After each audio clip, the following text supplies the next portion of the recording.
নমস্কার বন্ধুরা, রয়্যাল কিচেনে আপনাদের সবাইকে স্বাগতম। আজকে হাজির হয়েছি ভোগসাগর বা মালাই টোস্ট মিষ্টির রেসিপি নিয়ে। এই ভোগসাগর মিষ্টিটা খেতে যেমন সুস্বাদু আর বানানো খুবই সহজ। আশা করি রেসিপিটি আপনাদের কাছে খুবই ভালো লাগবে। যদি ভালো লাগে লাইক, শেয়ার, সাবস্ক্রাইব করে আমার পাশে থাকার অনুরোধ রইল। আর ভিডিওটি না কেটে শেষ অবধি দেখার অনুরোধ রইল। তো বন্ধুরা, আর দেরি না করে আসুন রেসিপিটি দেখে নেওয়া যাক। প্রথমে শিরা বানিয়ে নেব। তার জন্য এর মধ্যে দেব 250 গ্রাম মতো চিনি। চিনির কাপ মেপে দেব 4 কাপ জল। এবার চিনিটা গলিয়ে নিয়ে শিরাটা 4-5 মিনিট মতো জাল করে নেব। আর শিরা জাল হতে হতে ছানা মেখে মিষ্টির শেপ দিয়ে নেব। এখানে 200 গ্রাম ছানা নিয়েছি। পারফেক্ট মিষ্টির জন্য ছানাটাও পারফেক্ট নিতে হবে।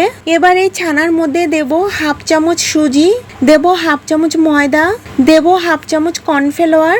এবার সুজি, ময়দা, কর্নফ্লাওয়ার দিয়ে ছানাটা 4-5 মিনিট মতো মেখে নেব। 5 মিনিট মতো ছানাটা মেখে নিয়েছি। এবার এই ছানার ডো থেকে ছোট ছোট লেচি কেটে নেব। এবার একটা লেচি নিয়ে এইভাবে গোল করে আলতো হাতে একটু চেপে দেব। একইভাবে সবকটা মিষ্টির শেপ দিয়ে নিয়েছি। আর এদিকে শিরাটাও 5 মিনিট মতো জাল করে নিয়েছি। এবার বানিয়ে রাখা মিষ্টিগুলো এক এক করে শিরার মধ্যে দিয়ে দেব। গ্যাস মিডিয়ামে রেখে তবেই মিষ্টিগুলো শিরার মধ্যে দিয়েছি। মিষ্টিগুলো শিরার মধ্যে দিয়ে এইভাবে 5 মিনিট জাল করে নিয়ে তারপরে ঢাকা দিয়ে আরও 10 মিনিট মতো মিডিয়াম গ্যাসে মিষ্টিগুলোকে জাল করে নেব। 10 মিনিট পর ঢাকাটা তুলে নিয়ে আলতো হাতে একটু নাড়িয়ে মিষ্টিগুলোকে উল্টে দেব। এবার মিডিয়াম টু লো গ্যাসে আবারও ঢাকা দিয়ে 10 মিনিট মতো মিষ্টিগুলোকে জাল করে নেব। আবারও 10 মিনিট জাল করে নেওয়ার পর ঢাকাটা তুলে নেব। মিষ্টিগুলো সেদ্ধ হতে মোট 20 মিনিট মতো সময় লেগেছে। এবার 2 ঘন্টা মতো রেখে মিষ্টিগুলোকে ঠান্ডা করে নেব। আর এদিকে মালাইটা বানানোর জন্য নিয়েছি 1/2 লিটার লিকুইড দুধ।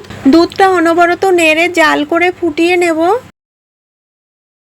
দুধটা ফুটে উঠেছে। আর এখানে নিয়েছি 100 গ্রাম মতো গুঁড়ো দুধ। এবার এই গুঁড়ো দুধের মধ্যে 2 হাতা লিকুইড দুধ দিয়ে দেব। লিকুইড দুধ দিয়ে গুঁড়ো দুধটা ভালো করে মিক্স করে নেব। লিকুইড দুধের মধ্যে গুঁড়ো দুধ মিশালে খুব দ্রুত দুধটা ঘন হয়ে যাবে। আর আপনারা যদি শুধু দুধ দিয়ে করতে চান তাহলে লিকুইড দুধের পরিমাণটা বেশি নিতে হবে আর অনেক সময় ধরে জাল করে শুকিয়ে নিতে হবে। এবার এই গুঁড়ো দুধটা লিকুইড দুধের মধ্যে দিয়ে ভালো করে একটু নাড়িয়ে মিশিয়ে নেব। সুন্দর একটা ফ্লেভারের জন্য দেব 2টো এলাচ মুখ ফাটিয়ে নিয়েছি। আর দেব 4 চামচ চিনি। চিনি দিয়ে অনবরত নেড়ে চিনিটা গলিয়ে দুধটা আর একটু জাল করে নেব। মালাইটা রেডি হয়ে গেছে। এবার গ্যাস অফ করে দেব। আর এদিকে মিষ্টিগুলো 2 ঘন্টা মতো রেখে ঠান্ডা করে নিয়েছি। এবার মিষ্টিগুলোকে আলতো হাতে চেপে শিরাটা বার করে নেব। সব মিষ্টিগুলো থেকে শিরাটা বার করে নিয়েছি।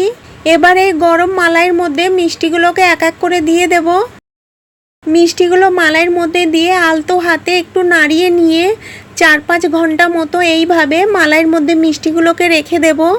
এতে করে মিষ্টির ভেতরে মালাইটা খুব ভালোভাবে ঢুকে যাবে। 5 ঘন্টা পর ফিরে এসেছি। মালাই খেয়ে মিষ্টিগুলো কত সুন্দর ফুলে আগের মতো হয়ে গেছে। এবার একটা স্ট্যান্ডের মধ্যে মিষ্টিগুলোকে তুলে এইভাবে রেখে দেব। এতে করে মিষ্টির ভেতরে এক্সট্রা মালাইটা ঝরে যাবে। এখানে নিয়েছি গ্রেট করা মাওয়া। এবার এই মাওয়ার মধ্যে এক একটা করে মিষ্টি মাওয়া দিয়ে কোট করে নেব। সব মিষ্টিগুলোকে মাওয়া দিয়ে কোট করে নিয়েছি। এই মালাই চপ মিষ্টিটা খেতে জাস্ট অসাধারণ হয়েছে। এইভাবে বাড়িতে বানালে কমেন্ট বক্সে জানাতে একেবারেই ভুলবেন না। আর পাশে থাকা বেল আইকনটি ক্লিক করে রাখবেন। এতে করে যখনই কোনো নতুন ভিডিও আপলোড দেব সর্বপ্রথম আপনার মোবাইলে পৌঁছে যাবে। সবাই ভালো থাকবেন, সুস্থ থাকবেন। আর আমার এই ভিডিওটা শেষ অবধি দেখার জন্য আপনাদেরকে অনেক অনেক ধন্যবাদ।